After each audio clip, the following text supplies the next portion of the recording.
Today I would like to talk about Pan-Africanism and African unity, and how cultural differences are is the major factor that people need to look at when they're talking about integrating people who live outside and inside of Africa, or when it comes to integrating all the nations in Africa. So let's look at Pan-Africanism.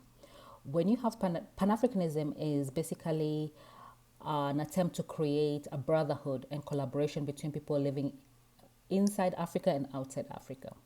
So a lot of people who are living outside Africa, like the African American who live in America, have a history of slavery. They didn't leave Africa out of their own will. They were taken out of Africa. And there is a betrayal there by their African brothers and sisters. So there is that particular issue. And then when it comes to the issue of African unity, there is major cultural differences and one of them being that there are tribes that believe in conquering other tribes and selling people off, hence the slavery.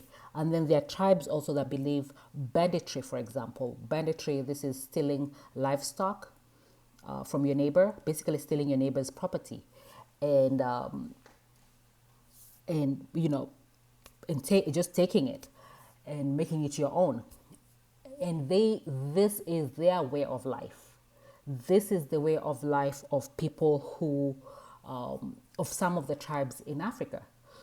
And then you have other tribes that don't believe in slavery. They don't believe in banditry, for example.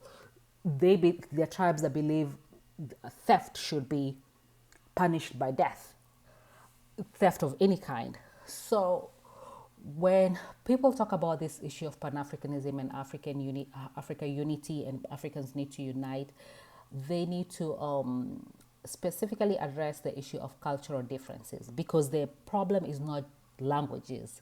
The problem is the different ethos and beliefs that all these tribes in Africa have, and all these groups around the world, groups of African origin, all the beliefs and what they have gone through. That is what people who believe in these ideas and want to see these ideas come to fruition, they need to address this, because they're not addressing it. They're not addressing it, and that's the elephant in the room, the cultural differences. The cultural differences.